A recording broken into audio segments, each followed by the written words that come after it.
Hi everyone. For those of you who have been paying attention, I don't know, the small, tiny little fraction of you, and the even tinier fraction that cares, you may have noticed I haven't made a video in about a couple weeks, I suppose. The reason for that is because shortly after I told SM to go fuck himself, my computer started to get low memory because of all of videos and pictures I had started to download after that time. And I had figured it was because of low memory. My videos that I had created after that point had gotten a visual lag. And so I got myself an external hard drive, transferred a crap load of videos and pictures to it, and ran the defragmenter, hoping that that would clear the problem, and it hasn't. There's still a visual lag. So, unless anybody's got any options, the only thing I can come up with is that there's something wrong with my video card, and therefore the lag is here to stay.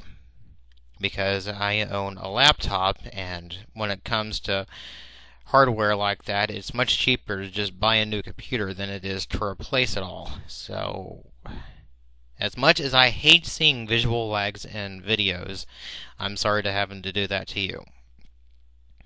So, onward to the next event. Usually around this time, after being on for several weeks, I would start talking about specifically what my job is and what all I do in it. However, I mainly deal with a lot of sensitive information, so going into details, not really something I can do. But I can tell you this: I am the non-judicial punishment clerk, which non-judicial punishment is exactly as it sounds. It's where you send someone up for whatever bad things that they did, only it's not happening in a federal court. It's being handled inside the military. My job as the NJP clerk is to write up the charges on all our people, and then they get to stand in front of the captain to answer for their charges. And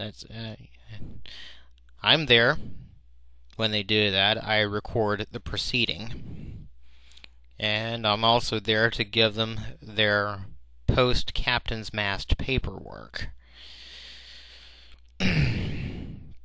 So, since the majority of the cases we get are underage drinking, which in Virginia happens so often that the police here don't even care anymore about it. They don't even charge people with it. They'll give them for reckless driving or DUIs, DWIs. But then I don't think they'll do underage drinking anymore, so we pretty much slammed them with that. We do get more cases, but again, because it is so sensitive, it's not really something I can talk about all that much. So, for a complete change of subject, how do you like the background over there? No, computer screen. No. TV. Yeah.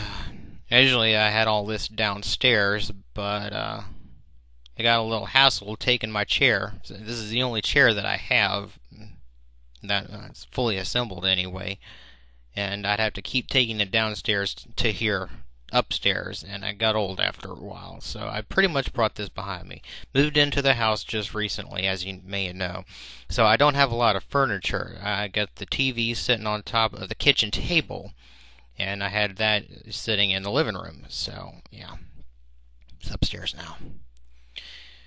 Okay, so, hopefully, so I don't completely and utterly bore you, let's talk about something you may find interesting. I was reading a comic book called Justice. It's going to be a three-part collaboration, mainly dealing with comic book superheroes, and I have it because Alex Ross is the painter for these comic books, and love his work ever since he did Kingdom Come. So I noticed in here they had a creature called Solomon Grundy. As those of you who are familiar with Batman, you know who he is. So let's talk about more or less where exactly the real Solomon Grundy actually came from. Now, Solomon Grundy came out in 1842. He was a riddle, more or less, that was transformed into a nursery rhyme over time. It goes, quite briefly, Solomon Grundy, born on a Monday, christened on Tuesday, married on Wednesday, took ill on Thursday, grew worse on Friday, died on Saturday, buried on Sunday. That was the end of Solomon Grundy. And believe it or not, that does indeed, I guess, count as a riddle. I mean, hell, it worked for The Hobbit with that whole chestnut thing. So, yeah.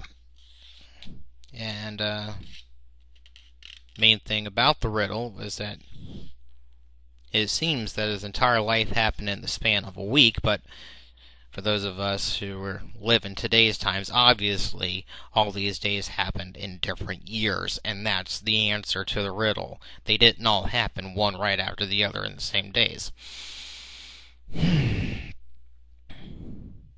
So, if anybody cares, there's your education for the day. You can go run to mommy and daddy and say, hey, you learned a little something. So, it's getting a little long here, so I'll go ahead and wrap it up, and I'll probably come out with another video in a few days. Stay tuned.